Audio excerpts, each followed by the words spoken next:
na yi shiga rayuwar da tunani kawai, kullum tunanin mutuwa nake yi. Daga lokaci zuwa lokaci, duk bayan minti 30 ji nake kamar koyaushe zan iya mutuwa. To har kasancewa tunanin mutuwa ya mun yawa,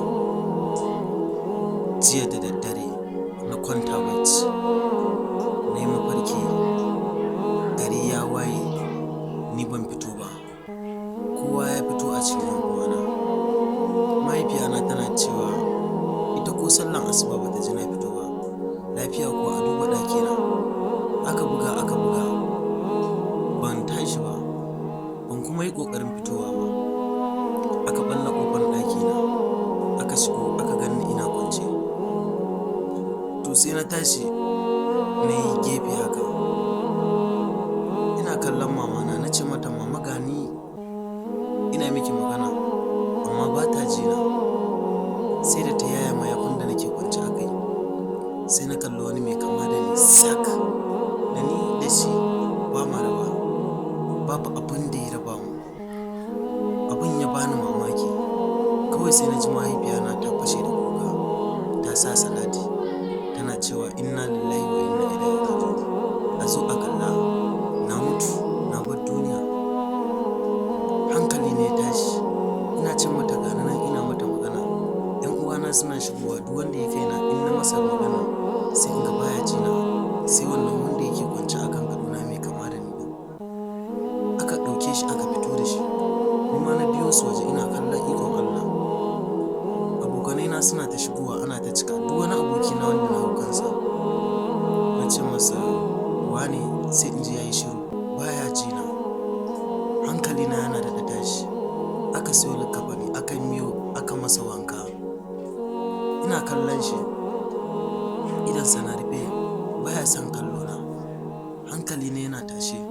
Sai da aka fita da shi fili, an je ana sallan gawa. Ina zuwa na je na sunkuya akan makara, sai na kama ina yaya fiskansa, sai na ga ya buɗe idansa. Yana buɗe idansa sai ya ce mun shi ya gama aikinsa, Allah ne ya aiko shi, yanzu ni dan fara nawa. Kafin na yi yunƙura in yi magana, sai ya jawo ni ya kwantar da ni akan wannan makara. In na yi yunƙura dan tashi, ina ji kowane gaba na jikina baya iya motsi. Yin duniyan nan in tashi na gagara tashi. Ina yin magana ba mai jina har aka kammala sallan gawa.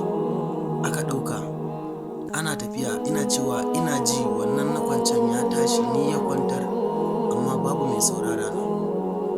Aka je aka kai ni kabari, aka kama na ji ana gawar taran ta yi daidai da shi. Na fara yanzu binne ni da kuyi, ina ji ina kallo, ni fa ina jin magana amma babu wanda yake saurara na. Aka mun shiru, sai aka saita, an saita dab da bakin rami, ina jin alamun dan fara shiga. To sai na kubuce a nan, sai ina kubucewa daram, sai na faɗa a ramu. Ina faɗawa kawai sai na farka, sai na ganni a kwance a gida, sai zufa nake yi, sai gumi nake yi. Hankali ne ya tashi, na ga mafarkin ba da gaske ba ne. To tun daga wannan lokacin na shiga tunani, a koda yaushe kawai ganin mutuwa nake. Koda yaushe za ta iya zuwa. Ubangiji Allah ka mana kyakkyawan ƙarshe, ya Allah ka sa mu cika da imani, Allah ka cikan dukkan musulmi.